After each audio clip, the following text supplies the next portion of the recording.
Converging on the second day of plenary, lawmakers begin the business of the day with a scrutiny of the National Identity Management Commission Act. The Deputy Senate President, Senator Barau Jibrin, who is presiding over the day's plenary session, is the sponsor of the bill.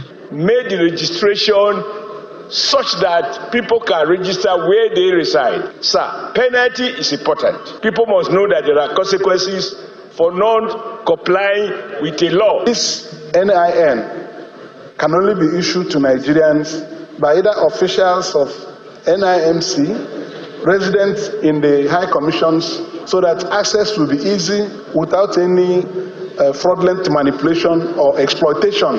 A bill for an act to repeal the National Identity Management Commission Act 2007, second reading taken.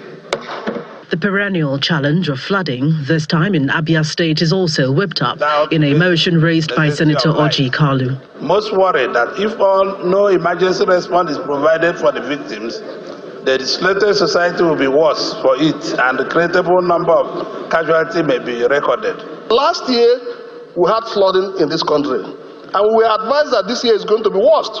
But I thought maybe some remedial jobs ought to have been done in some of these areas.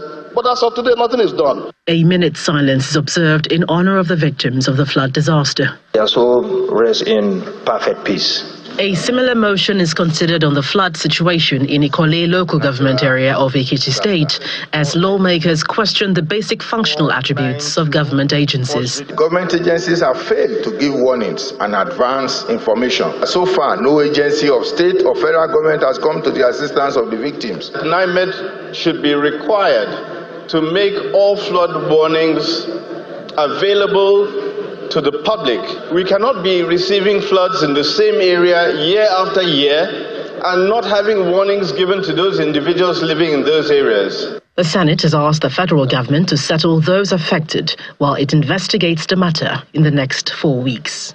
The Senate also passed for second reading a bill to establish the Chartered Compliance Institute of Nigeria to regulate members of the profession following global best practices. From the National Assembly, Gloria Umezuki, Channels Television News.